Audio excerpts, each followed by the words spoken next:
Buenas noches, ingeniera, y sí, le escuchamos, a menos yo le escucho. Qué bueno, me alegra. Muchas gracias, Eddie. Bien, entonces les voy a compartir pantalla, por favor.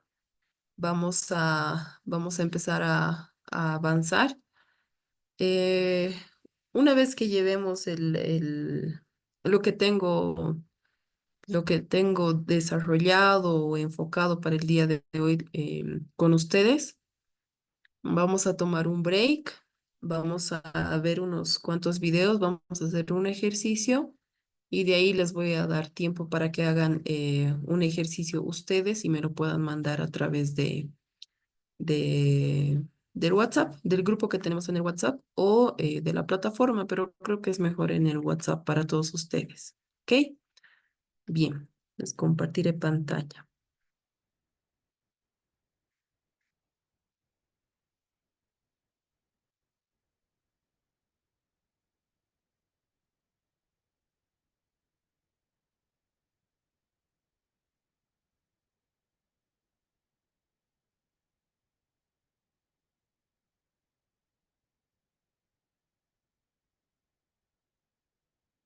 ¿Se visualiza?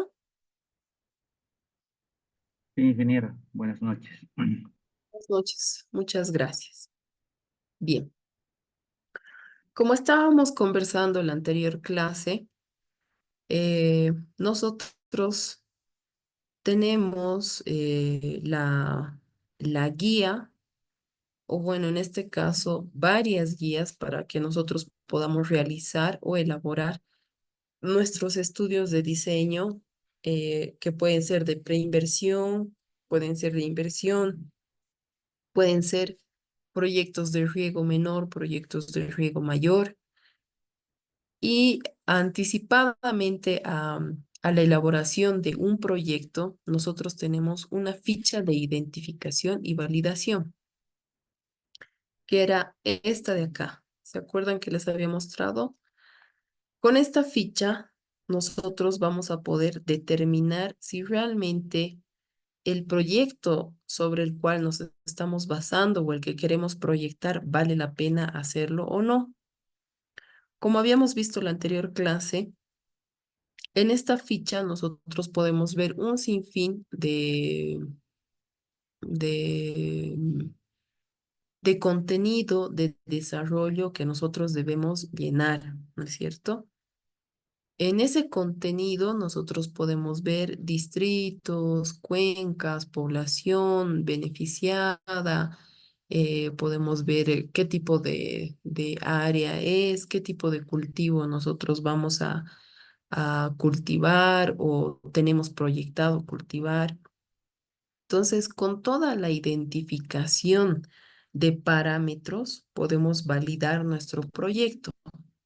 A partir de ello, nosotros ya podemos empezar a realizar nuestro estudio o nuestro diseño.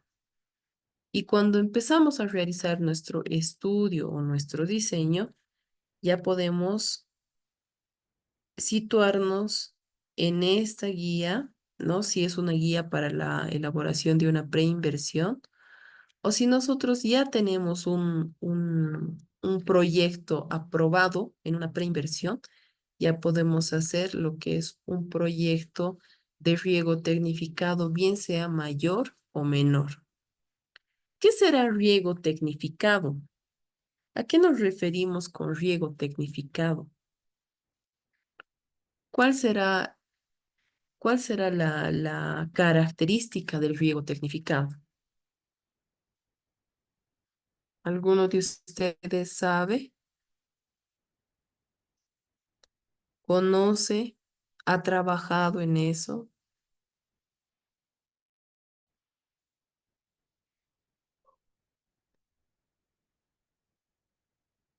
¿Mm? ¿Será lo mismo decir riego, riego tecnificado, riego tecnificado por aspersión, riego tecnificado por goteo? ¿Será lo mismo? ¿Será igual que decir es un sistema de riego? nada más. Más que todo esos ¿Cuál será la temas de riego diferencia? son ingeniería van destinados a la eficiencia, ¿no? Al aprovechamiento de agua para ciego, ¿no? Se basa en diferentes tecnologías, ¿no? Ya, está, sí, se basa en diferentes tecnologías, pero ¿cuál es esa tecnología? ¿Por qué yo puedo agarrar y decir, este es mi sistema de riego, pero este es mi sistema de riego tecnificado? ¿Cuál es la diferencia?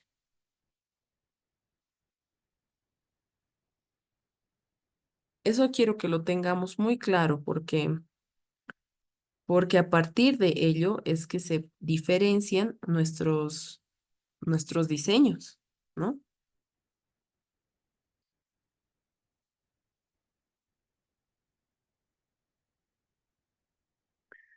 Empezaremos por lo más básico.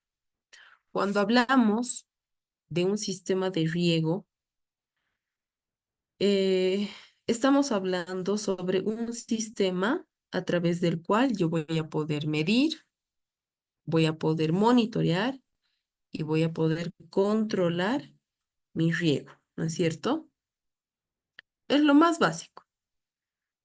De un sistema de riego, nosotros podemos determinar si va a ser por goteo, si va a ser por aspersión, si va a ser por bombeo, si va a ser por gravedad. Ahí determinamos el tipo de sistema que vamos a utilizar.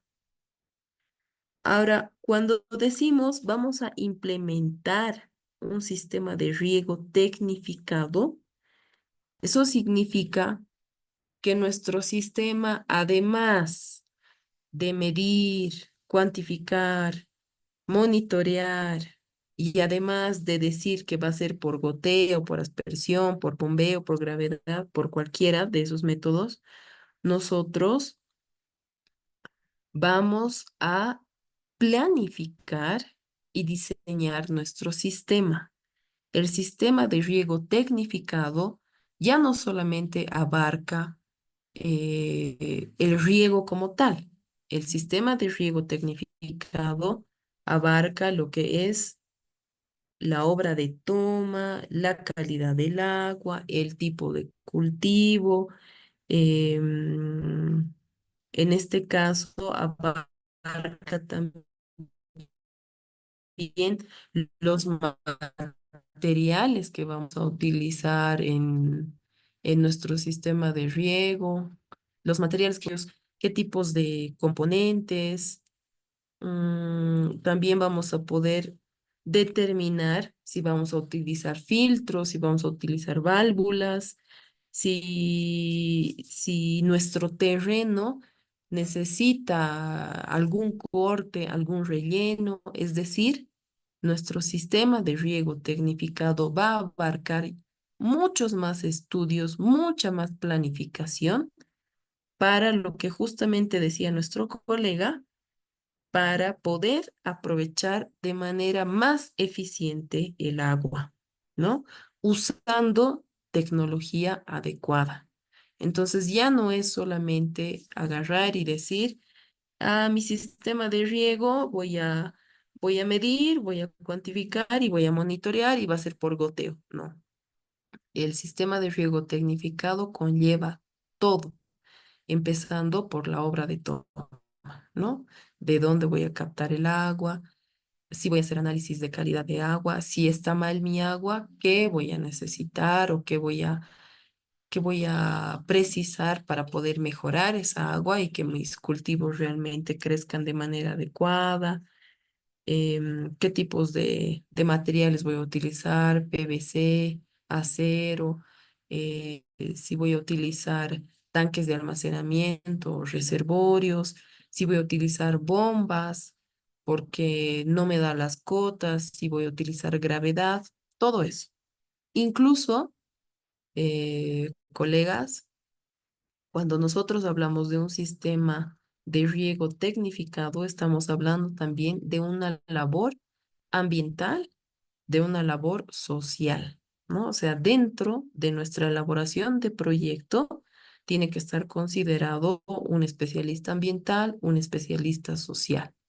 Ambiental para que pueda valorar y ver que todas las actividades que nosotros podamos realizar al construir nuestro sistema no degraden el medio ambiente, que obviamente no lo va a hacer porque cuando nosotros hacemos sistemas de riego, lo máximo que hacemos son excavaciones, ¿no? Y eso y un especialista social, ¿para qué? Para que pueda trabajar con la comunidad en el sentido de la producción, del cultivo, del aprovechamiento de la tierra, ¿no es cierto?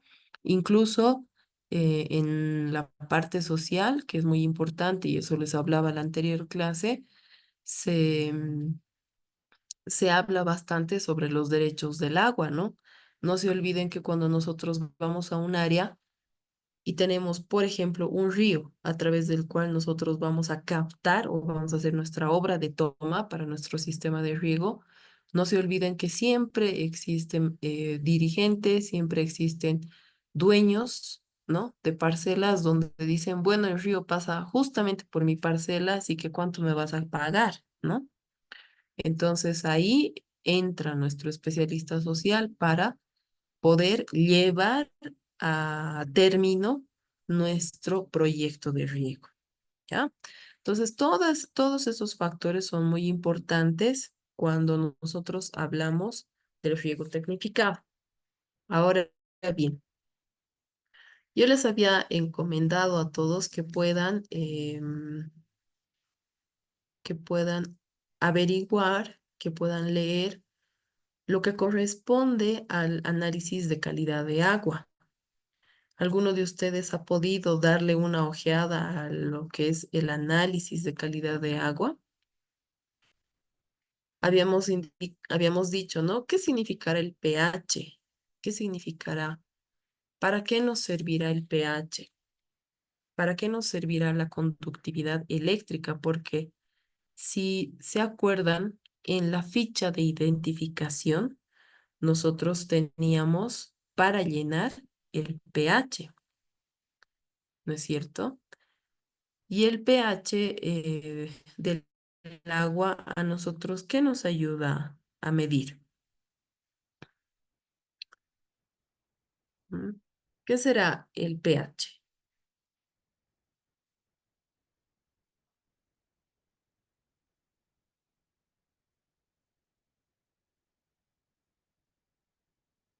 Nosotros como ingenieros, bien sea ingenieros agrónomos o bien sea ingenieros civiles, nosotros tenemos reglamentos básicos a través de los cuales podemos obtener parámetros, es decir, valores que nos ayudan a determinar si ciertos valores dentro de nuestra agua están en lo permitible, ¿no? Están en un rango en el cual no nos va a hacer daño, no va a hacer daño ni a la población ni a la producción. Cuando nosotros hablamos de pH, que es el potencial de hidrógeno, el pH es un valor utilizado para poder medir la alcalinidad o la acidez del agua, ¿no? Entonces, generalmente mi pH tiene que estar entre 7 y 9, ¿no? Si es menor a 7, mi agua va a ser muy alcalina. Si es mayor a 9, mi agua va a ser muy ácida. En cualquiera de los dos parámetros que nuestro análisis de calidad de agua nos arroje esos valores, en cualquiera de los parámetros, no es un agua el cual yo pueda aprovecharla. ¿Por qué? Porque si es muy alcalina o es muy ácida, va a afectar directamente a mi producción, ¿no? Entonces, em, teniendo valores entre 7 y 9, que para mí es un pH neutro, voy a poder trabajar de manera efectiva con con ese insumo, ¿no? Asimismo, teníamos dentro de nuestra ficha lo que es la conductividad eléctrica. ¿Y qué será la conductividad eléctrica? ¿Han averiguado eso?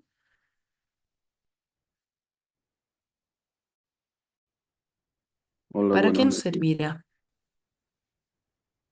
¿Cómo está, Reinaldo? Bueno, hablando sobre conductividad eléctrica en sí, es la capacidad de conducir electricidad, ¿no? Y eso está directamente relacionado con la salinidad. Y también este último también está relacionado con si es, por ejemplo, si es que tiene algunos sales minerales que causan salinidad, podría hacer no disponible en el suelo, por ejemplo, el agua para la planta, o la capacidad de absorción, todo eso. Excelente. Muchas gracias, Reinaldo. Entonces, como bien ha indicado nuestro colega y con todo el conocimiento, la conductividad eléctrica es esa capacidad de conducir la corriente eléctrica, ¿no es cierto? ¿A través de qué? Y en esto quiero ser un poco más amplia en el concepto porque me parece que es importante que ustedes lo conozcan, ya que trabajan con agua, ¿no? Cuando mm, nosotros hacemos proyectos, hacemos diseños referidos al agua, y más específicamente si va a ser, como lo estamos viendo ahora, proyectos de riego, ¿no? O va a ser un sistema de abastecimiento de agua potable, por ejemplo. Nosotros tenemos que tener muy, muy presente la química del agua. Eso yo no les voy a enseñar en este módulo, lamentablemente me hubiera gustado hacerlo, pero quiero hacer énfasis en esta área, porque cuando nosotros, y voy a hacer un espacio para esto, cuando nosotros hablamos de la química del agua, tenemos que tener muy en cuenta de que nuestra agua puede llegar a proyectar, puede llegar a tener iones, ¿no? Iones disueltos, como es el caso de ahora que estamos hablando de la conductividad eléctrica. Eléctrica, nosotros vamos a tener iones mucho más positivos. ¿Eso qué significa? Que vamos a tener más sodio, más calcio, más potasio, más magnesio, ¿no es cierto? Pero si nuestros iones no están disueltos, vamos a tener cloruros, sulfatos, carbonatos, bicarbonatos. ¿Se dan cuenta? Entonces, si, si mi agua con la cual yo quiero cultivar, yo quiero producir, tiene presencia de cloruros, de sulfatos, de carbonatos, de bicarbonatos en exceso, es obvio que no va a haber una buena producción. De la misma manera, si yo tengo bastante sodio, bastante calcio, y eso estoy segura que lo conocen, ¿qué puede ocurrirle a mi planta si yo suministro un agua con bastante potasio, con bastante sodio, con bastante calcio, ¿no? Entonces, eso es algo que tenemos que tenerlo muy en cuenta. Entonces, como recomendación, tenemos la NB 512, donde ahí tenemos todos los parámetros referidos a la calidad del agua, ¿no? Entonces ahí podemos ver cuánto de conductividad eléctrica, qué iones positivos, qué iones negativos, Escherichia coli, ¿no es cierto? Y para nosotros poder determinar esos parámetros, tenemos que llevar nuestras muestras al laboratorio. Para la toma de muestras, nosotros tenemos metodologías, no es nomás meter una botella y sacar el agua, ¿no? Entonces, nuestras botellas tienen que estar limpias, tienen que ser de 1 litro. Cuando se toma la muestra hay que cerrarlo dentro del agua, ¿no? Entonces, son ciertas metodologías, ciertos procedimientos que hay que seguir para poder determinar estos parámetros tan importantes que se los hace al principio del proyecto, ¿ya? Entonces, bien, pasando estas guías, que se los voy a colgar en la plataforma, absolutamente las cuatro, todas, ¿no? La ficha, la guía para preinversión, la guía para riego mayor y riego menor, para que ustedes tengan la herramienta si es que en algún momento ustedes quieren presentar algún proyecto de riego ante la gobernación, ante algún financiamiento externo. Estos son los parámetros mínimos que deben seguir para poder aplicar, ¿no? Y para poder presentar su proyecto y que pueda calificar como un proyecto sostenible, ¿no? Bien. Ingeniera, Mm, un comentario. sí, dígame. Yo tengo una comunidad que se llama Esquisma y su pH es muy Ya. alcalino, ¿no? Arriba de 12. Pero a Wow. pesar de todo eso, bueno, la presión social hace que el proyecto sea viable, ¿no? Y eso dificulta, ¿no? Por ejemplo, en la parte técnica, no, pues es complicado para determinar o para emplazar diferentes cultivos. Sí, Y ahí no se juega, ¿no? La parte social. Claro, la gente del campo no entiende qué es alcalinidad y qué es acidez y para exacto. ellos es tener agua, y punto. Y le hago ese comentario porque tenemos esa dificultad. A pesar de eso se ha hecho el proyecto. Y Eh, no pero sé si seguramente, Pedro, han debido tener alguna característica en la producción de sus cultivos. No creo que haya sido, o sea, entiendo que por la presión social han llevado a cabo el sistema de riego, pero no han tenido ningún problema, por ejemplo, con sus cultivos. tenemos problemas, pues sí, ¿no? Tenemos Ujú. problemas, o sea, baja producción, ya por ejemplo se ve el sulfuramiento de sales en el suelo, y, claro, ya se ve, o sea, termina el proyecto ahí, ¿no? Y ya después la operación es en lo que tenemos problemas, ¿no? Ya. Bueno, le comento de que cuando estaba trabajando en el Ministerio de Medio Ambiente y Agua, me encontraba como jefa de unidad justamente del Viceministerio de Riego e Hidrología. Y nosotros, cuando realizábamos la revisión de los proyectos, y como le había indicado Pedro, y bueno, a todos sus colegas, siempre dentro de los proyectos nosotros teníamos el componente ambiental y el componente social que tenían que calificar, o sea, tenían que mostrar, en este caso, por ejemplo, tenían que mostrar el procedimiento o el desarrollo de cada uno de esos componentes para que se les pueda dar un financiamiento a este sistema. Ahora bien, cuando se ha realizado la construcción de los sistemas, se han presentado problemas, más que ambientales, sociales, como usted bien los ha indicado. Y en esos casos, lo que nosotros hemos hecho ha sido realizar capacitaciones, hablar con la gente, ¿no? Y de alguna manera hacerles entrar en conciencia, ¿no? Y en razón de que eso podía afectar a la población, porque le comento que por la presión social y al construir un sistema de riego sin las condiciones, en un sector ha ocasionado bastantes enfermedades. Entonces, al exponer esta situación como algo posible que podía suceder en ese lugar, es que recién la gente ha podido aceptar y entender, ¿no? O sea, mostrando como ejemplo un área donde ha habido bastantes enfermedades desarrolladas. Entonces, no es nomás aplicar el método, digamos, o el sistema o construirlo, ¿no?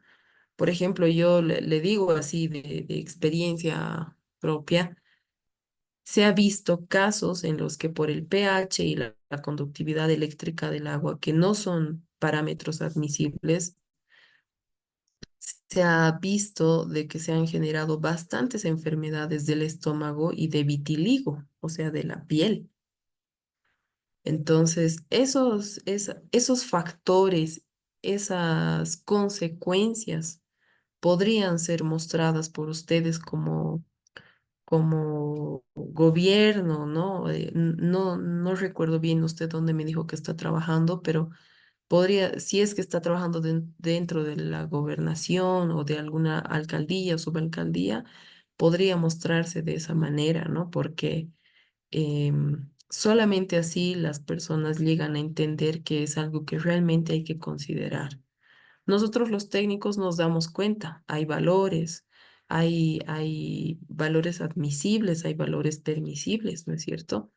Y hay valores con los cuales nosotros no podemos jugar. Es más, o sea, más allá de un tema de salud, cuando nosotros construimos un sistema de riego con valores que no son admisibles, y la mayoría de ustedes deben saber, hasta nuestros componentes del sistema se arruinan, ¿no? O sea, las bombas, las válvulas, les empiezan a salir unas costras salinas, pero increíbles, ¿no? O sea, y al final hay que cambiar el elemento, hay que cambiar el componente, ¿no? Entonces, son, por eso les indico, y esto con mucho énfasis, cuando nosotros realizamos un sistema de riego, bien sea un sistema de riego pequeño, como lo hablábamos, o bien sea un sistema de riego tecnificado, o sea, que abarca todo, sí o sí tenemos que tener un trabajo social y un trabajo ambiental, pero más que todo un trabajo social,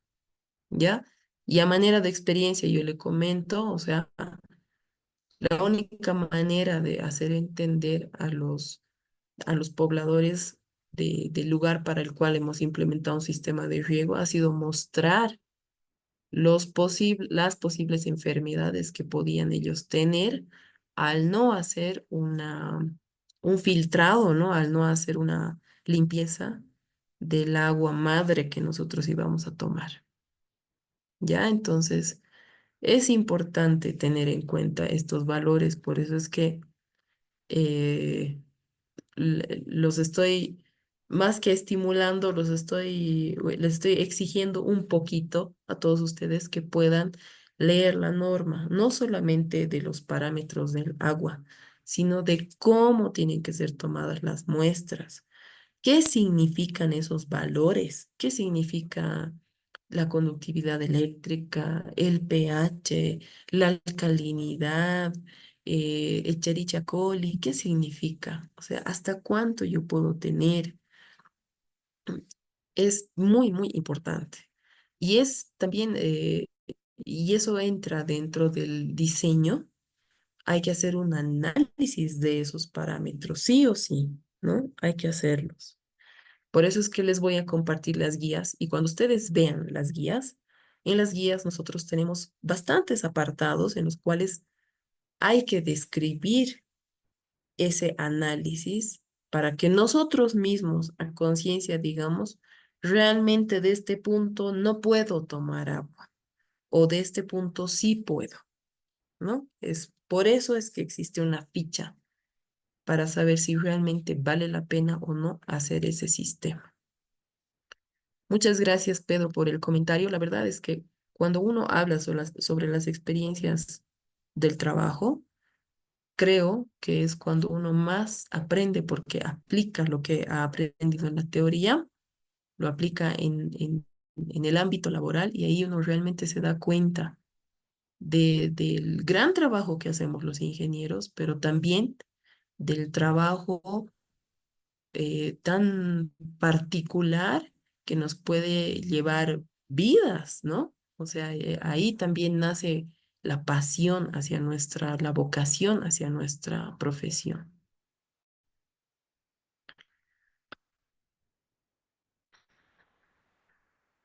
Bien, ahora ya viendo lo que es el diseño hidráulico, eh, los tipos de sistemas, las fichas, las guías, ¿no? Un sinfín de cosas así más someras para poder llegar a lo que es el diseño hidráulico, ¿no? En el diseño hidráulico, y esto quiero que quede también bien implantado en ustedes, cuando nosotros hablamos del diseño hidráulico, nosotros estamos hablando sobre ecuaciones de continuidad, velocidad, áreas, diámetros, caudales, ¿no es cierto? Entonces, todos esos factores, todos estos valores, todas estas ecuaciones han sido desarrolladas hace muchos años atrás, ¿no? Por personas que realmente han ido probando y han ido desarrollando las teorías a través de la práctica, ¿no? Eh, eh, no sé si alguna vez ustedes han visto, por ejemplo, videos de los romanos de cómo llevaban el agua, a través de los cuales eh, llevaban el agua. Pero ha habido un momento en el que al llevar esas aguas, ¿no? Desde lugares bien lejanos hasta la ciudad de Roma, por ejemplo, la gente no sabía que tenía que separar el agua limpia del agua sucia o el agua que utilizábamos o incluso el agua que nosotros como seres humanos desechamos. Entonces ahí se produjo lo que es la cólera. Y después de eso ya empezaron a haber muchos estudios a través de los cuales yo les hablo ahora, que son los parámetros de la calidad del agua, y con eso ya empezaron a hacer sistemas separados, ¿no? Los sistemas de agua para abastecimiento y los sistemas de agua de alcantarillado. Y así se ha ido desarrollando todo lo que corresponde al estudio del agua, que viene a ser las obras hidráulicas, ingeniería sanitaria uno, ingeniería sanitaria 2, hidrología, em, vi- como ahora estamos viendo sistemas de riego, ¿no? Pero, pero lo más importante es que la base de todo esto, que son ecuaciones de continuidad, de velocidad, de caudal, áreas, diámetros, son las mismas, ¿ya? Nosotros no estamos viendo una ecuación de continuidad solo para riego, no. La ecuación de continuidad viene de la misma hidráulica, ¿ya? Entonces, es por eso que acá ya vamos a ver el diseño hidráulico. Y como primer punto, nosotros vamos a ver la ecuación de la continuidad. Estoy segura que todos ustedes han visto esto cuando estudiaban pregrado, ¿no? Cuando estaban sacando su licenciatura. Y vamos a hacer un repaso de lo que ustedes en algún momento han debido llevar. Entonces, como sabemos, nosotros la ecuación de la continuidad, em, ¿qué es lo que nos dice o qué es lo que establece? Básicamente, la ecuación de la continuidad nos dice que nosotros podemos tener una tubería, puede ser una tubería de PVC, puede ser una tubería de acero, puede ser una tubería de hormigón, no importa. El material no importa porque nosotros para cualquier tipo de material vamos a considerar ciertos parámetros o ciertos factores o hasta viscosidades, ¿ya? Pero la ecuación de la continuidad establece que en una tubería donde varía la sección de esta tubería, el caudal se mantenga constante. ¿Eso qué significa? Nosotros acá vemos en esta imagen que es tan sencilla. Tenemos una tubería con un primer diámetro, ¿no? Que lo vamos a denominar S1, una CQ1. Esta sección de tubería cambia en este punto, cambia a otro diámetro, ¿no? Y a otra sección. Entonces, por ejemplo, en la sección 1, nosotros tenemos un diámetro y velocidad, ¿ya? Y en la sección 2 nosotros tenemos otro diámetro y tenemos otra velocidad. Pero ¿qué es lo que nos dice la ecuación de la continuidad? Que a pesar de que tenga un diámetro y una velocidad y se transforme a otro diámetro y otra velocidad, nuestro caudal debe seguir siendo el mismo. Nuestro caudal, si entra 2, menos que eso, ¿no es cierto? Más aún cuando nosotros estamos hablando de tuberías presurizadas. ¿Qué significa tuberías presurizadas? Significa tuberías llenas de agua a presión, ¿ya? Entonces, la ecuación de la continuidad nos dice que a pesar de que nosotros podamos tener diferentes diámetros, diferentes velocidades, nuestro caudal va a ser constante. Esa es la ecuación de la continuidad. Garantizar nuestro caudal. Entonces, para nuestros fines como diseño de sistema de riego, el caudal que circula por nuestra tubería, por diferentes diámetros, en diferentes tramos, siempre tiene que conocer la velocidad, ¿no es cierto? Y eso lo vamos a ver en nuestros sistemas de riego. Nosotros, por ejemplo, vamos a tener una tubería con un diámetro de 6 pulgadas, por ejemplo, ¿no? En nuestro ramal principal. De nuestro ramal principal, nosotros vamos a sacar varios ramales secundarios para conectar nuestros aspersores.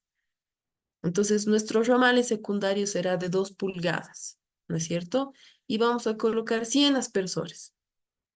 Aún así, el caudal que ingrese tiene que tener la misma presión que el mismo caudal que llegue al último punto de nuestro aspersor, ¿ya? Entonces, la ecuación de la continuidad tiene que cumplirse siempre. Y ese va a ser un parámetro que nosotros vamos a verificar. ¿Y cómo vamos a verificar? Lo vamos a verificar en el software, lo vamos a verificar en nuestras planillas de Excel. Viendo ya lo que es la ecuación de la continuidad, ahora vamos a ver lo que es la hidrodinámica, ¿no? ¿Qué será la hidrodinámica? ¿Para qué nos servirá la hidrodinámica? Como dice su nombre, hidro es de agua, ¿no es cierto? Dinámica es porque es dinámico, porque no es igual, porque difiere. Entonces, cuando hablamos de la hidrodinámica, tenemos que hablar sobre presiones, sobre pérdidas de carga, sobre líneas piezométricas, ¿ya? Entonces, generalmente no es algo que siempre ocurra, pero cuando nosotros tenemos, por ejemplo, un sistema de riego y nuestra topografía es de esta manera, ¿no? Totalmente desigual, no es plana, ¿no es cierto? Tiene una pendiente. Entonces ahí nosotros podemos aprovechar para poder hacer un sistema de riego a gravedad. Es decir, que nosotros nos favorezcamos con la gravedad y no utilicemos bombas. Cuando nosotros usamos bombas, no es que nuestro diseño está mal, sino es que utilizamos las bombas porque no nos favorece la topografía, porque las pendientes son contrarias, son negativas, ¿ya?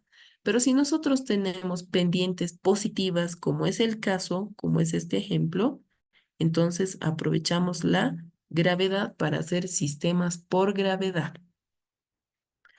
En ese sentido, ¿qué es lo que nosotros hacemos?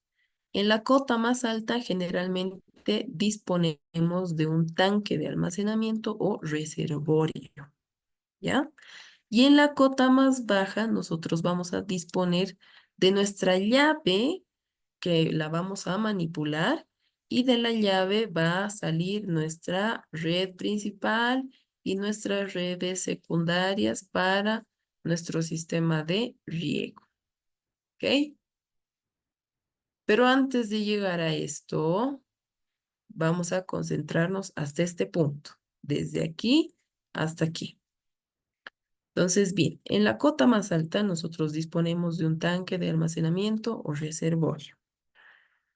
Disponemos del punto más bajo de donde vamos a dejar nuestra llave para poder desde ahí manipular todo nuestro sistema de riego. Pero desde nuestro tanque hasta nuestra llave, nosotros tenemos una diferencia de cotas o, o también dicho elevaciones, ¿no es cierto?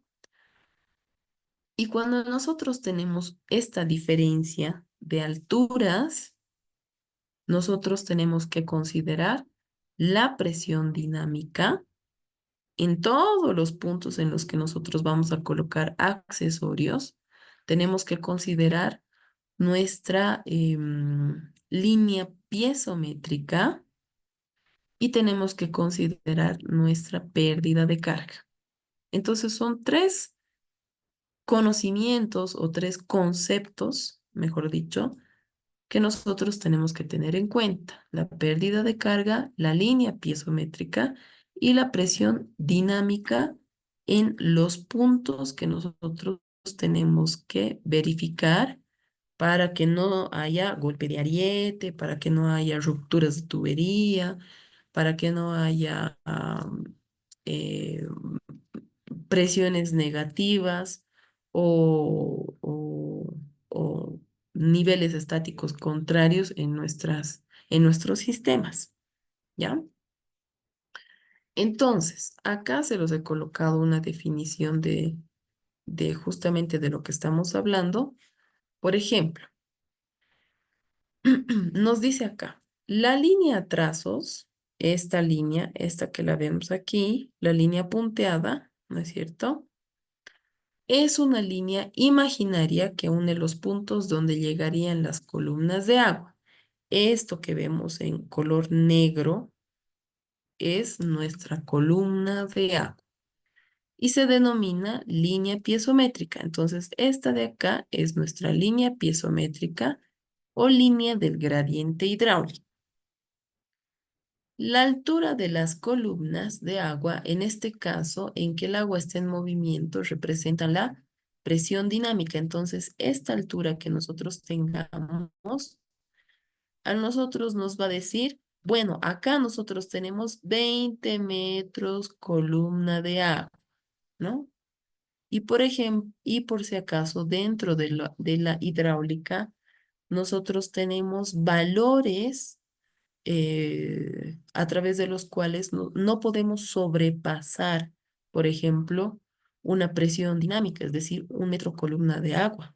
Nosotros no podemos sobrepasar los 40 metros columna de agua en un punto, porque ahí tenemos golpe de ariete, es decir, se revientan nuestras tuberías. ¿Ya? Ahora bien, nos dice, se denomina cota piezométrica a la suma de la cota geométrica más la presión dinámica. Entonces nos está hablando básicamente de la suma, perdón, de la suma de esta presión dinámica, ¿no es cierto? Más la altura, esta altura que yo pueda tener. ¿Ya? Y la línea piezométrica va a unir las cotas de todos los puntos de la tubería, ¿no es cierto? O sea, lo más importante de nuestra hidrodinámica es mantener en equilibrio nuestra línea piezométrica. Si nosotros mantenemos en equilibrio nuestra línea piezométrica, tengan por seguro que todos nuestros valores, todos nuestros resultados van a estar dentro de lo que corresponde a nuestro diseño.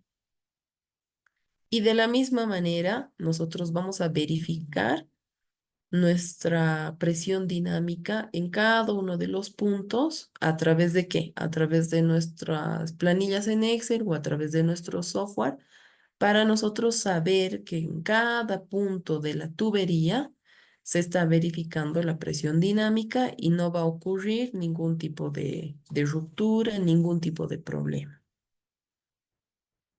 Bien, como ya hemos evidenciado lo más importante, es decir, los conceptos para poder diseñar, entonces ahora vamos a conocer la presión dinámica disponible en cualquier punto de la tubería, que es lo que hablábamos, ¿no es cierto? Aquí nosotros tenemos presión dinámica para este punto C, ¿no es cierto? Pero cuando nosotros diseñemos, vamos a poder determinar presión hidráulica en este punto, en este punto, en este punto, en absolutamente todo el transcurso de la tubería, ¿ya?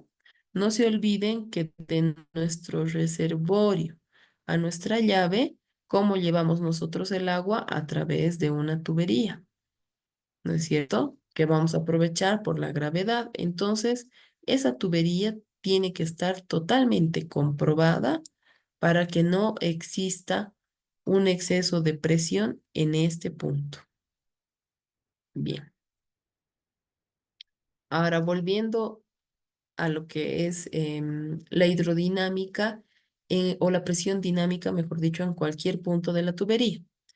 Entonces nos dice, la teoría nos dice que nosotros podemos calcular esa presión dinámica de manera indirecta con 3 pasos, bien sencillitos que se los he colocado acá. ¿Cuál es el primer paso? Dice, calcularemos para cada punto de la tubería la presión estática disponible. ¿Qué es la presión estática? Es la diferencia de cotas entre el tanque de suministro y el punto de análisis. ¿Ya? 2. Seguidamente estimaremos la pérdida de carga. Eso es con una ecuación y con el resultado del punto 1. 3. Calcularemos la presión dinámica como diferencia entre la presión estática, entre esta, y la diferencia con la pérdida de carga. ¿Ya? Entonces, si nosotros nos hacemos un Excel, ponemos nuestras ecuaciones, ¿qué nos dice? Primero, la diferencia entre lo que es el tanque y cada uno de los puntos de la tubería. 2, la ecuación de la pérdida de carga. Y 3, la ecuación de la presión dinámica. Perdón. Listo. Con eso nosotros ya vamos a poder verificar nuestra hidrodinámica en cualquier punto de nuestra tubería. Ahora bien, ¿qué serán las pérdidas de carga en tubería?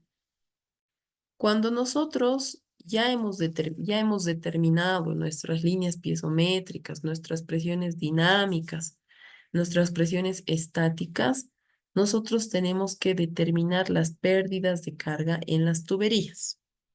Y las pérdidas de carga significa eh, pérdidas de agua, ¿no? O fugas que puedan existir dentro de nuestro sistema.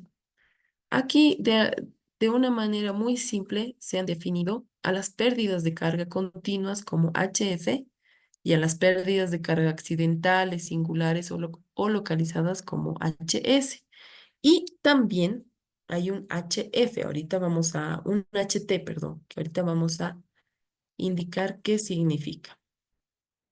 Dentro de nuestra ecuación de las pérdidas de carga totales está la sumatoria de las pérdidas de carga continuas, que es esta, y las pérdidas de carga accidentales, singulares o localizadas, que es esta. ¿Ya? Entonces, ¿qué nos dice? Las pérdidas de carga continuas son las que existen como consecuencia de la fricción con tuberías y mangueras, ¿no? Esta es ocasionada por la fricción. Y las pérdidas de cargas accidentales, singulares o localizadas son aquellas que están provocadas por el paso del agua a través de puntos singulares, ¿no? Cuantitativamente suelen ser muy inferiores a estas, a las primeras. Por eso es que acá, en esta ecuación, nos dice que la sumatoria de las cargas continuas y de las accidentales, básicamente nos va a dar un aproximado a este valor, a las cargas continuas. Por eso es que dice que este valor es muy bajito, ¿no? Muy, muy bajito. Pero sí tiene que ser considerado, no porque sea bajo, no se lo va a tomar en cuenta, tiene que ser considerado. Entonces, nuestra pérdida de carga total va a ser la suma de las continuas más las singulares y, perdón, vamos a borrar todo esto. Y una vez que nosotros ya tengamos esta ecuación definida, nos vamos a las ecuaciones que tenemos para calcular las pérdidas de carga en tuberías. Para este caso, nosotros, perdón, vamos a revisar lo que nos dice la fórmula de Colebrook, ¿no? Nos dice Colebrook, esta fórmula permite el cálculo de pérdidas en tuberías para diversos fluidos y regímenes.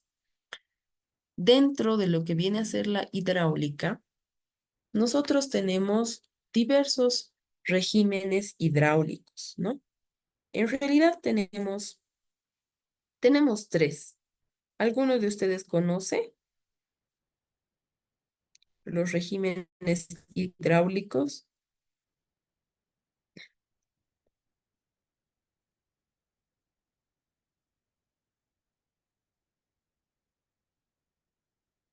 ¿Mm? ¿Alguno de ustedes conoce un régimen hidráulico? ¿Qué significará un régimen hidráulico? ¿Mm? Bueno, para hablar de lo que es el régimen hidráulico, antes de entrar a lo que es número de Reynolds y Colebrook, el régimen hidráulico es básicamente el comportamiento del flujo, ¿no? Y el fenómeno hidráulico que se produce por este comportamiento. Dentro de lo que es el régimen hidráulico, tenemos que siempre ver el tipo de movimiento que nosotros tenemos, ¿no? O sea, si ustedes, por ejemplo, visualizan un río, ¿no? Hay ríos que tienen movimientos o comportamientos de fluido diferentes, ¿no? Hay algunos que, debido a la rugosidad, debido a la pendiente del mismo lecho, debido al caudal, debido al tipo de camino que tenga el lecho, debido a la, a la turbulencia, es que nosotros podemos definir cuál es nuestro régimen, ¿ya? Generalmente, nosotros tenemos regímenes permanentes, no uniformes, regímenes no permanentes, no uniformes, ¿no? Pero esto, ¿qué nos dice a nosotros? O sea, el régimen, como les decía, el tipo de movimiento del flujo puede ser gradualmente variado, puede ser rápidamente variado, ¿no? Entonces, como les indicaba, cuando nosotros vemos un lecho de río, hay ríos que tienen un comportamiento, un movimiento muy calmado, ¿no es cierto? Entonces, ese río es tranquilo. Incluso hay ríos que nosotros podemos cruzarlos porque el flujo es bastante tranquilo, no es turbulento, ¿ya? En cambio, hay otros ríos que tienen caídas naturales, ¿no es cierto? Tienen caídas, que tienen una velocidad increíble por su pendiente. Esos regímenes son turbulentos y muy turbulentos, ¿no? Entonces, cuando nosotros hablamos de pérdidas de carga, ¿por qué hablamos de esto? Porque puede que nosotros tomemos nuestra agua de un río de esa naturaleza, que sea muy turbulento. Entonces, la velocidad de esa agua y que entra a nuestro sistema no va a ser la misma que de un río que es totalmente tranquilo, ¿no? No pasa nada. Es más, ese río algunas épocas puede que tenga agua y otras no, ¿no es cierto? Entonces, para ello hay, hay esta consideración hidráulica de la pérdida de carga que la podemos calcular a través de lo que viene a ser el número de Reynolds y a través de lo que es Coolbrook, ¿ya? Que es la fórmula de la pérdida de carga. Entonces, para primeramente verificar lo que es el número de Reynolds, ¿qué nos dice? Número de Reynolds es un parámetro adimensional relacionado con las características del flujo, justamente lo que hablábamos. En concreto, representa la relación entre las fuerzas de inercia del fluido, derivadas de su movimiento, y las fuerzas de fricción, consecuencia del rozamiento del fluido con las paredes de las tuberías. Entonces, esta ecuación que la ven es muy sencilla porque nos dice el número de Reynolds va a ser igual a 4 veces el caudal dividido entre el número pi por el diámetro interior de la tubería por la viscosidad cinemática del agua. La viscosidad cinemática del agua ya la tenemos ahí en la tablita, ¿no es cierto? El diámetro interior es lo que nosotros vamos a adoptar, ¿no? Y el caudal es el valor que nosotros ya hemos determinado en la obra de toma.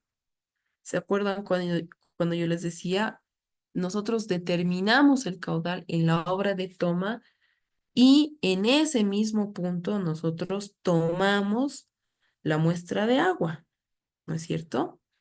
Entonces, cuando nosotros obtengamos nuestro número de Reynolds, nosotros vamos a poder saber el tipo de fluido que tenemos, ¿no? Es decir, este número que es adimensional, por si acaso, no tiene unidades, o sea, siempre ha sido utilizado en la mecánica de fluidos, ¿no? Pero, ¿qué nos va a determinar? Su valor nos va a indicar si el flujo del río, del lago, del reservorio, de lo que fuera, es laminar o es turbulento. Ya sabemos que cuando es calmo el río es laminar y cuando es así alocado, tiene caídas, tiene bastante pendiente, es turbulento o muy turbulento, ¿no? Entonces, ese valor a nosotros nos va a dar una idea de el tipo de flujo que nosotros estamos teniendo en la obra de toma o en el lugar de donde vamos a conducir nuestras aguas. Ahora, Coolbrook nos ayuda a determinar las pérdidas en tuberías para diversos fluidos y regímenes. O sea, si en el número de Reynolds a mí me da que es laminar o es turbulento, no pasa nada. ¿Por qué? Porque yo puedo utilizar la fórmula de Coolbrook. ¿Por qué? Porque esta es para cualquier fluido y para cualquier régimen. En la fórmula de Coolbrook nosotros necesitamos conocer el coeficiente de rugosidad de la tubería, que es medida en milímetros, y este coeficiente de rugosidad depende del material y del estado de la misma, si es nueva, si es vieja, ¿no es cierto? Porque a veces nosotros podemos hacer rediseños también. Ahora el D significa para nosotros el diámetro interior de la tubería. Tenemos otros valores como es la longitud, la velocidad, el diámetro y la gravedad. Es decir, esta ecuación es sumamente fácil, ¿no? La colocamos en el Excel y nos da la pérdida de carga, pero al instante. No necesitamos definir absolutamente nada o determinar nada, ¿ya? Asimismo, tenemos esta otra ecuación que también nos ayuda a determinar la pérdida de carga en tubería. Es una fórmula universal y es la más utilizada, por lo menos es la que utilizo yo.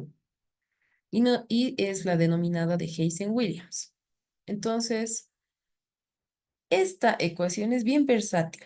¿Por qué? Porque se puede aplicar a cualquier tipo de tubería, se puede se puede determinar la pérdida de carga igual de manera muy sencilla, colocando los valores de la longitud de la tubería, del caudal, el coeficiente de rugosidad que depende del tipo de material de la tubería y el diámetro interno de la tubería, ¿no? Lo que nosotros necesitamos, mil disculpas, aquí estoy buscando mi lapicito. Bien. Entonces, nosotros para poder llevar adelante esta ecuación, ¿qué es lo más complicado de conocer?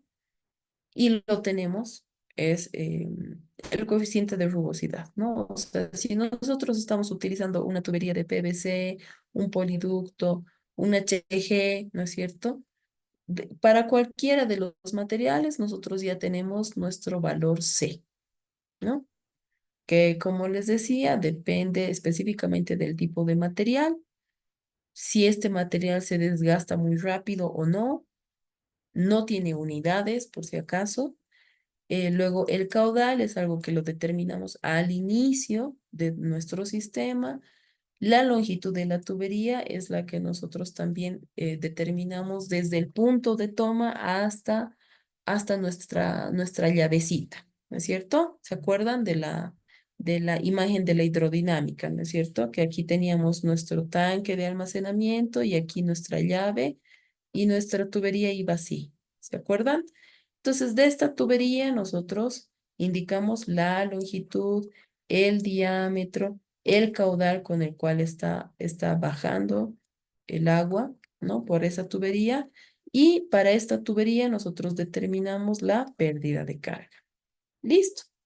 Con eso nosotros vamos a poder saber si nuestra pérdida de carga está dentro de los factores admisibles. Y para eso vamos a ver también los valores admisibles en un momento. Ahora bien, ¿qué será la pérdida de carga por singularidades? Nosotros, además de la pérdida de carga que hemos visto en este punto, la de Heisenberg-Williams, la de Coolbrook, utilizamos Reynolds y todo eso. Se produce en los puntos donde existe cambio de dirección, donde existen codos, donde existen juntas, ¿no? Y se deben a fenómenos de turbulencia. Entonces, la suma de todas estas pérdidas de carga accidentales localizadas, más las pérdidas por rozamiento, van a dar, ¿no? Entonces, yo tengo acá una, una tablita como se las he colocado aquí. ¿Y qué nos dice? Pérdidas localizadas en longitudes equivalentes, en metros de tubería recta. Entonces, por ejemplo, de 45 grados. Y el codo de 45 grados para medio diámetro va a tener 0,2 de pérdida de carga para ese elemento, ¿no? Entonces, si yo dentro de lo que viene a ser mi diseño, tengo aquí mi tanque de almacenamiento, ¿no? Mi tubería, mi válvula, pero en lo que es mi tubería, tengo aquí un codo, otro codo, ¿no? Aquí tengo una válvula, en fin. Entonces yo por cada uno de estos elementos voy a ir determinando cada una de estas pérdidas. ¿no es cierto? Y la sumatoria de todas estas pérdidas a mí me lleva a tener mi pérdida de carga por singularidades, ¿ya? Entonces, sumados todas estas pérdidas, más mi pérdida de carga total, ¿no? Determinada por Hazen-Williams o Coolbrook, es la pérdida de carga total de todo ese sistema hidrodinámico para poder llevar a mi sistema de riego. ¿Está bien? Entonces, se va a entender mejor esto cuando hagamos un ejemplo, ¿no? En el ejemplo ahí vamos a poder aplicar las ecuaciones, vamos a poder darnos cuenta bien de todo lo que estamos analizando y aprendiendo ahora. Ahora, hay algo importante que tenemos que tener en consideración y nos dice acá.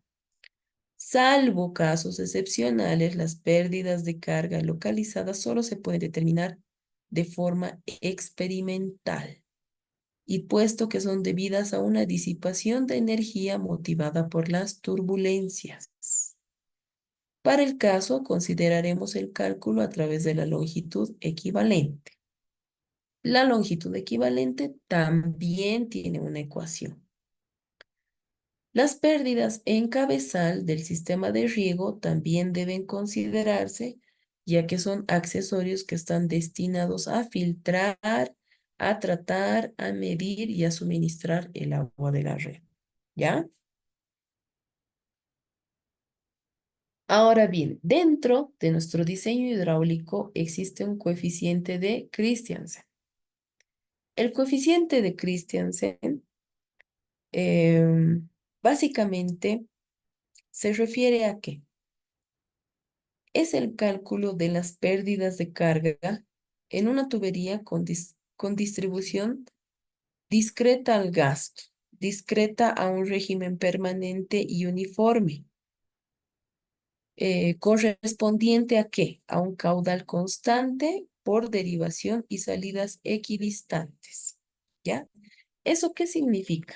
El coeficiente de Christiansen a nosotros nos ayuda a determinar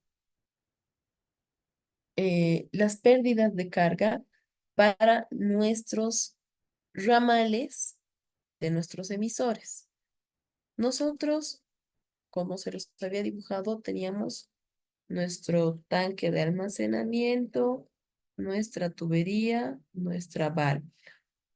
De la válvula ya tenemos nuestro direccionamiento hacia, podemos tener una ramal principal, ramales secundarios, ¿no es cierto? Y aquí la conexión hacia nuestro emisor. Aquí tenemos todo un ramal donde tenemos nuestros emisores. Entonces, Christiansen nos va a ayudar a determinar la pérdida de carga para estos puntos. Aquí, aquí, aquí, aquí y aquí. No se olviden que cuando hemos empezado la clase, ¿qué es lo primero que les dije? Cuando nosotros realizamos un sistema de riego por aspersión, lo más importante es que nuestro caudal y nuestras presiones sean constantes, ¿no es cierto? Estén en equilibrio. No podemos en este punto abastecer con un caudal de 2 metros cúbicos por segundo y aquí de 0,1, ¿no es cierto? ¿Por qué? Porque nuestros cultivos se ven afectados, porque nuestras plantas crecen mal, ¿no es cierto? Porque la producción baja. Entonces, todos estos diseños, todas estas ecuaciones del diseño hidráulico, mejor dicho, nos ayudan a poder tener un equilibrio en cada uno de nuestros puntos de la tubería, de los accesorios, de las bombas, ¿no es cierto? Entonces, para esta ecuación, perdón, vamos a borrar esto. Para esta ecuación de Christiansen, tenemos tres consideraciones, bien sencillitas.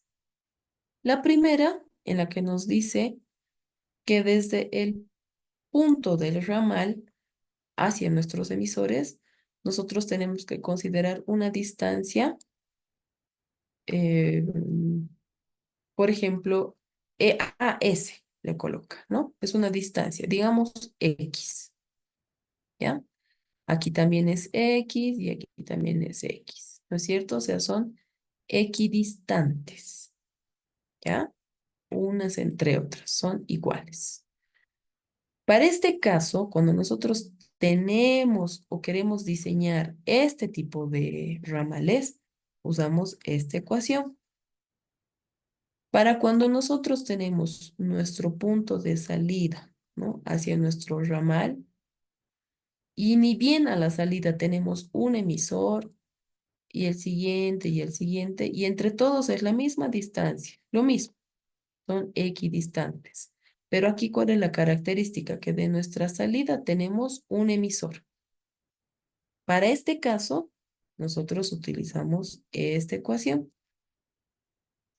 Y la tercera nos dice que a la salida nosotros tenemos la mitad de la primera distancia, un emisor. Entonces, este sería X medios, ¿ya?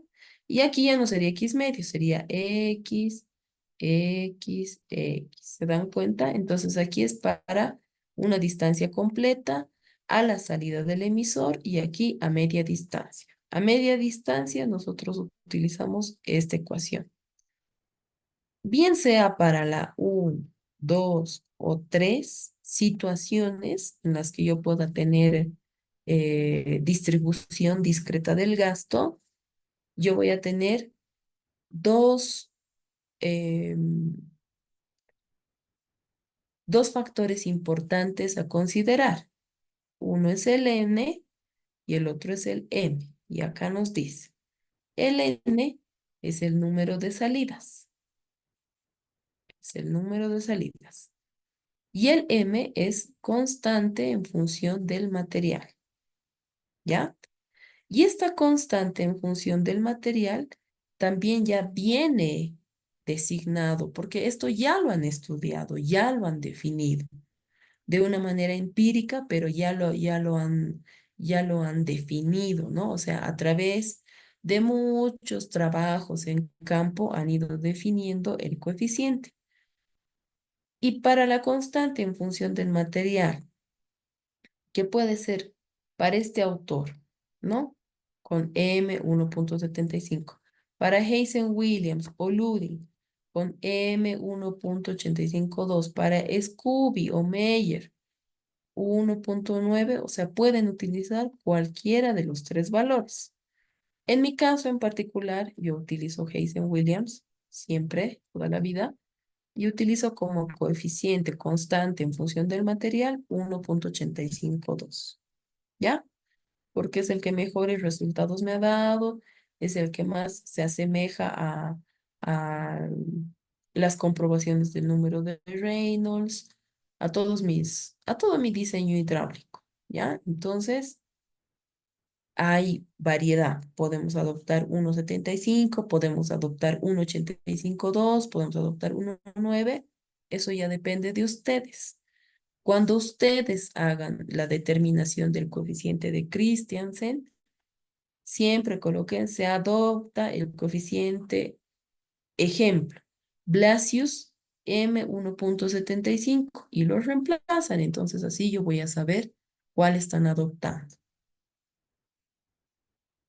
Bien, otro punto muy importante, otro parámetro muy importante a determinar son las presiones y velocidades de trabajo. Mil disculpas. Entonces,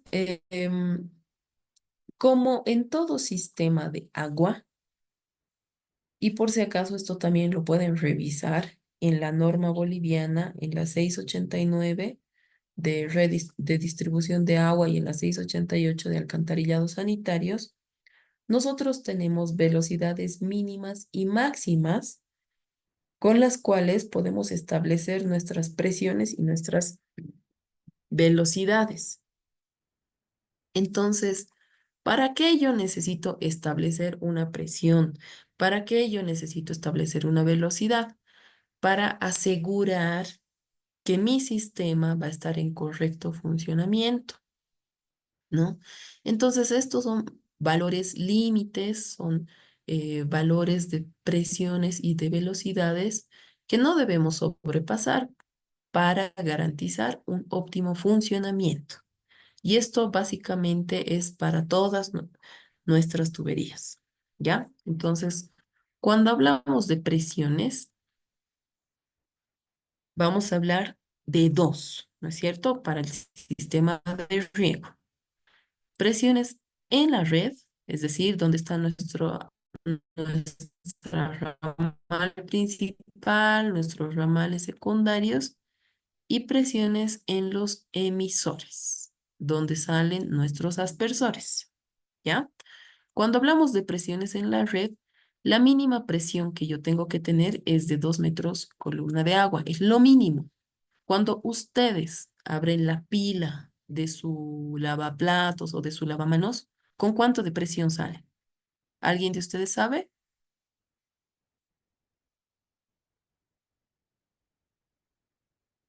¿Alguien de ustedes sabe con cuánto de presión sale nuestra agüita cuando abrimos la pila para lavarnos los dientes, para lavarnos la cara? La mínima presión con la que debe salir, y esto está verificado por la red que nos abastece agua, es de 2 metros columna de agua. Entonces, cuando yo abro la pila, esa agua sale con una presión de 2 metros columna de agua, siempre, ¿no? Si sale menos es porque está ocurriendo algún problema en la ramal principal, o sea, roto tubería, o en algún caso estamos en un tiempo de mayor, de mayor consumo. Por ejemplo, si nosotros abrimos la pila a las 12 del mediodía o a la 1 de la tarde, donde todo el mundo almuerza, come, entonces obviamente esa presión seguramente bajará un poco, pero no puede bajar menos que eso, porque si no el agua no sale. Y lo máximo que nosotros podemos tener en un punto es de 40 metros columna de agua. Si tenemos más que eso, se produce golpe de ariete, es decir, se revienta la tubería. Ahora bien, para nuestros emisores, según el tipo de aspersor que yo escoja, podemos establecer una presión mínima o una presión máxima para poder asegurar la uniformidad, el equilibrio, ¿ya? Entonces, si yo tengo mini aspersores, voy a tener una presión mínima o deberé tener una presión mínima de 25 metros columna de agua y como máximo 40. Si yo tengo aspersores, mínimamente 10 metros columna de agua, máximo 30. Si tengo aspersores JET, mínimamente 20 metros columna de agua y máximo 60 metros columna de agua. ¿Ya? Ahora, esto es en presiones. ¿Qué pasa con las velocidades? Y esto también está regulado por nuestra norma boliviana NB 688, 689, donde nos dice que la velocidad mínima tiene que ser de 0,6 metros por segundo. ¿Ya? ¿Y qué pasa con las velocidades máximas? Con las velocidades máximas depende ya del diámetro de nuestra tubería. Por ejemplo, si yo tengo una tubería de 15 milímetros, máximamente yo podré tener 1,6 metros por segundo. Pero si tengo una de 25 milímetros, puedo tener una velocidad máxima de 2,3 metros por segundo. ¿Ya? Entonces, estos valores son a verificar. Cuando nosotros hagamos nuestros diseños, todo esto debemos verificar. Verificado, cumple, pasamos al siguiente punto. Entonces, bien, acá tenemos un ejercicio que es sumamente sencillo, ¿ya? Y me van a acompañar todos a realizar el ejercicio. ¿Qué dice el enunciado? Para la conducción de agua de riego de una represa hacia la estación de tratamiento, Cabezal, fue construida una línea de fierro fundido con un diámetro de 500 milímetros y 1900 metros de extensión total. ¿No es cierto? Entonces, 1900 metros es toda la tubería, ¿ya? Estimar las pérdidas de carga sabiendo que el caudal suministrado es de 75 litros por segundo. Entonces, como les dije, la ecuación de Heisenberg-Williams se ajusta para cualquier tipo de régimen, ¿no es cierto? Eh, Así que la utilizamos. ¿Y qué colocamos? Colocamos en primera instancia, ¿qué colocamos en primera instancia? ¿Se acuerdan?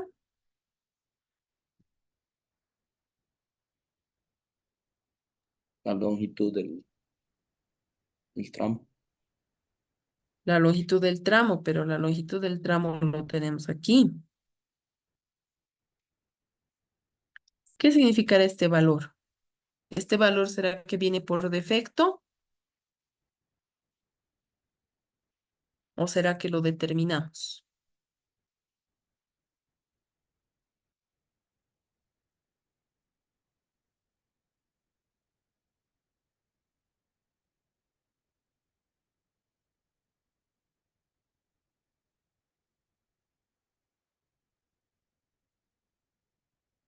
¿Será que esa ecuación viene por defecto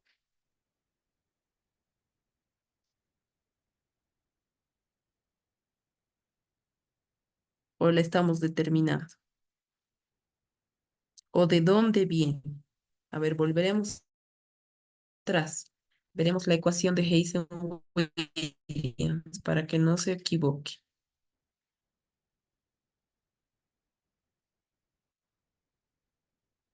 Aquí está. ¿Viene por defecto? Viene por defecto, ¿no es cierto? 10.665. Eso es para nuestros sistemas de riego. Entonces, bien, nosotros dejamos este valor. Luego, ¿qué nos dice? La longitud, la extensión total de la tubería, que nos decía 1900 metros lineales. Bien. El caudal nos dice 75 litros por segundo. Aquí lo hemos convertido a metros cúbicos por segundo, ¿ya? ¿Por qué estamos haciendo esa conversión? Para que nuestros resultados nos den metros columna de agua, ¿ok? Para que nuestra pérdida nos den metros columna de agua. Lo elevamos a 1.185, que eso está establecido. El C es el coeficiente, ¿no es cierto? Y el coeficiente, según la tabla que les he proporcionado, es de 100 elevado a la 1.852. ¿Por qué? Porque nos dice que es una línea de fierro fundido, ¿no es cierto? De diámetro de 500. El diámetro donde entra acá. Y también lo convertimos de milímetros a metros. Nosotros resolvemos esta ecuación y nos da 0.966 metros columna de agua. Esa sería nuestra pérdida. ¿Estamos dentro del parámetro? ¿Será que estamos dentro del parámetro? A ver, vamos a verificar. Aquí está. ¿No es cierto? Como han visto en el ejercicio resuelto para una tubería de fierro fundido o HG, tenemos un factor de 100, ¿no es cierto? Ahora para la pérdida de carga.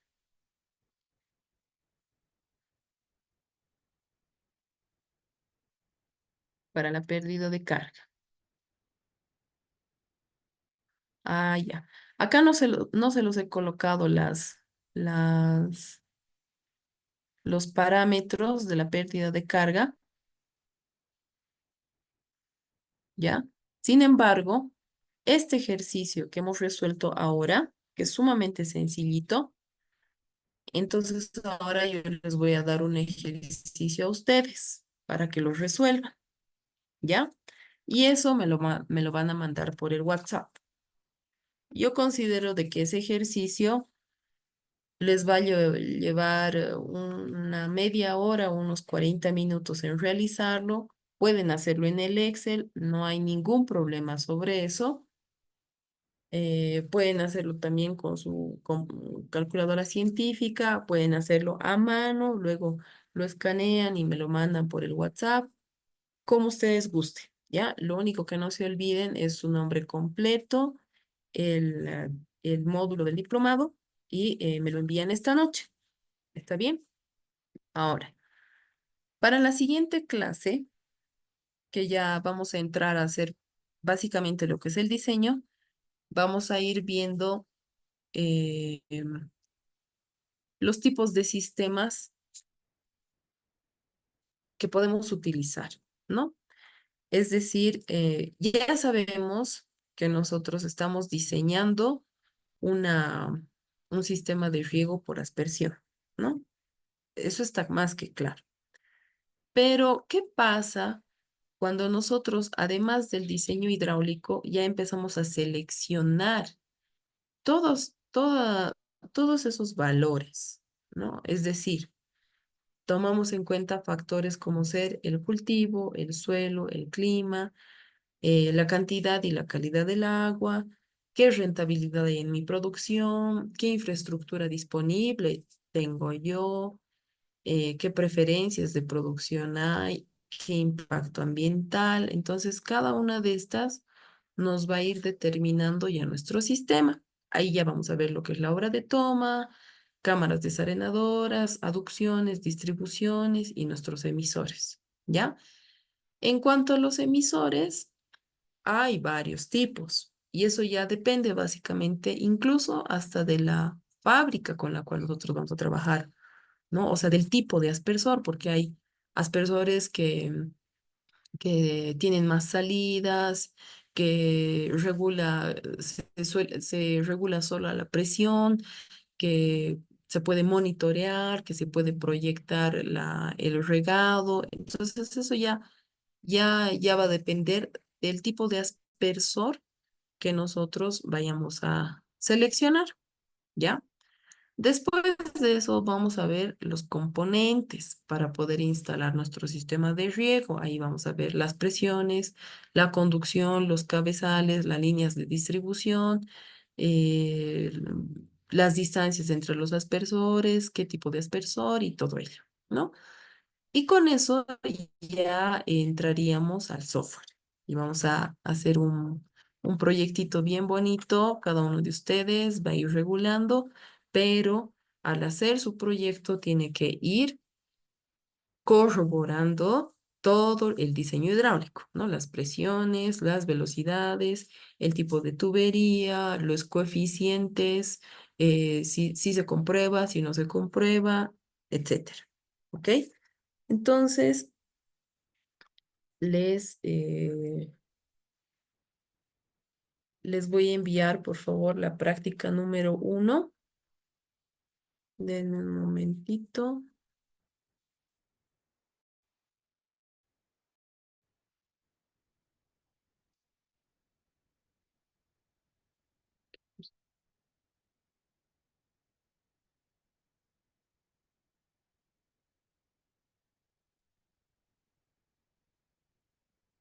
Ya. Entonces, es sumamente sencillito el ejercicio. Les voy a compartir pantalla para que lo vean. Aquí está. Bien, ahí pueden visualizar práctica 1. ¿Se visualiza? Sí, se puede ver, ingeniero. Muchas gracias. Bien, entonces dice, ejercicio 1, determinar el diámetro necesario para que una tubería de PVC, rugosidad de la tubería 0,00001, que conduzca 19 litros por segundo de agua a una temperatura de 10 grados centígrados. Ahí les estoy dando la viscosidad con una pérdida de carga 200 metros de extensión, ¿ya? Entonces, revisen lo que hemos avanzado ahora, porque en las ecuaciones está la clave para resolver este ejercicio, ¿ya? Entonces, todos tienen acceso a la plataforma, ¿verdad?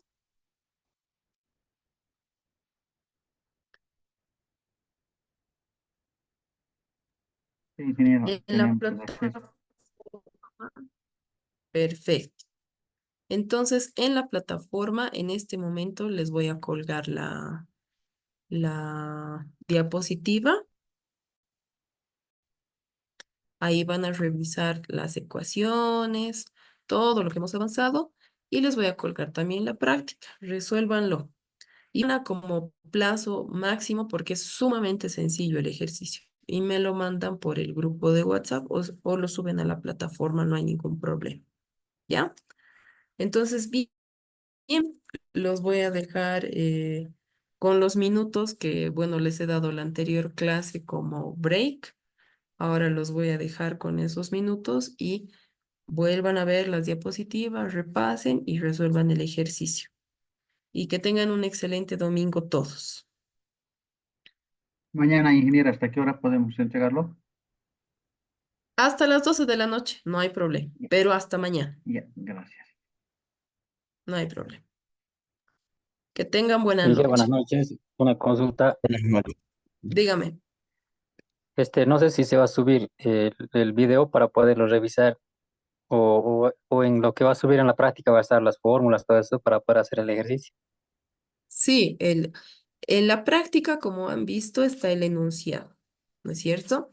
Pero en las diapositivas están las ecuaciones. Así que tienen que revisar las diapositivas, ¿no? Revisen bastante lo que hemos visto, todo lo que es diseño hidráulico. Ahí van a encontrar la solución al ejercicio, ¿ya? Con cuidado, vayan leyendo bien lo que es la presión, la pérdida de carga, rugosidad. Les estoy dando todos los datos, no tienen que adivinar nada. Ya. Bueno, gracias, Inge. Hasta luego. Que les vaya muy bien, que descansen. Hasta el siguiente sábado, Hasta luego, ingeniera. que les vaya bien.